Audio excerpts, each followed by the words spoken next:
Celtics off and running with a whole bunch of new guys. I'm Kevin Dupont for Globe 10.0, here with Amalie Benjamin. Amalie, a host of guys here, 4 or 5 new guys, new faces, amid the changes they've made. Of the new kids the other night, who'd you like? I like Barbosa. I think it's an easy answer. Leandro. He did go off for 16 points in that game, and he brought it close in that fourth quarter when you thought that game was sort of out of reach. I think he'll be a really good addition. He's a guy who was a 6th man of the year.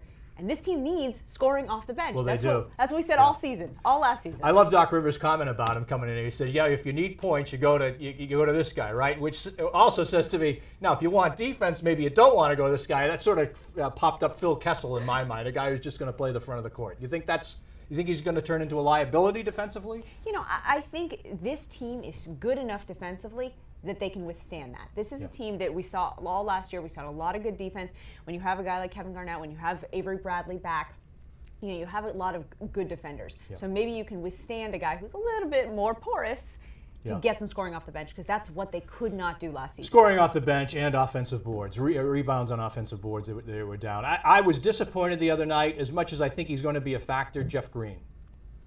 I think it's tough. I think it was an emotional night for him. He's back finally. Yep. Heart surgery. Exactly. This was the last team he played against. There was a lot going on, I think, for Jeff Green. I think we'll see better than we saw, but there may be sort of a reintegration period. Okay, here's basketball back again. Right. Let's make the adjustments. Yeah. For him. Courtney Lee, impressive, I thought. I think there was a lot of good for a lot of the new guys. Overall, certainly a disappointing game, as you said. But lack of defense. That was a huge issue for Doc Rivers. That's that he's not going to stand for that. But I think there are a lot of intriguing names. It'll be interesting to see maybe what Jared Sullinger can do. And I think that some of the new guys really showed some positive things. 6 months to go, 81 games, and they're off and running. We like their scoring. Defense, still got to work on it.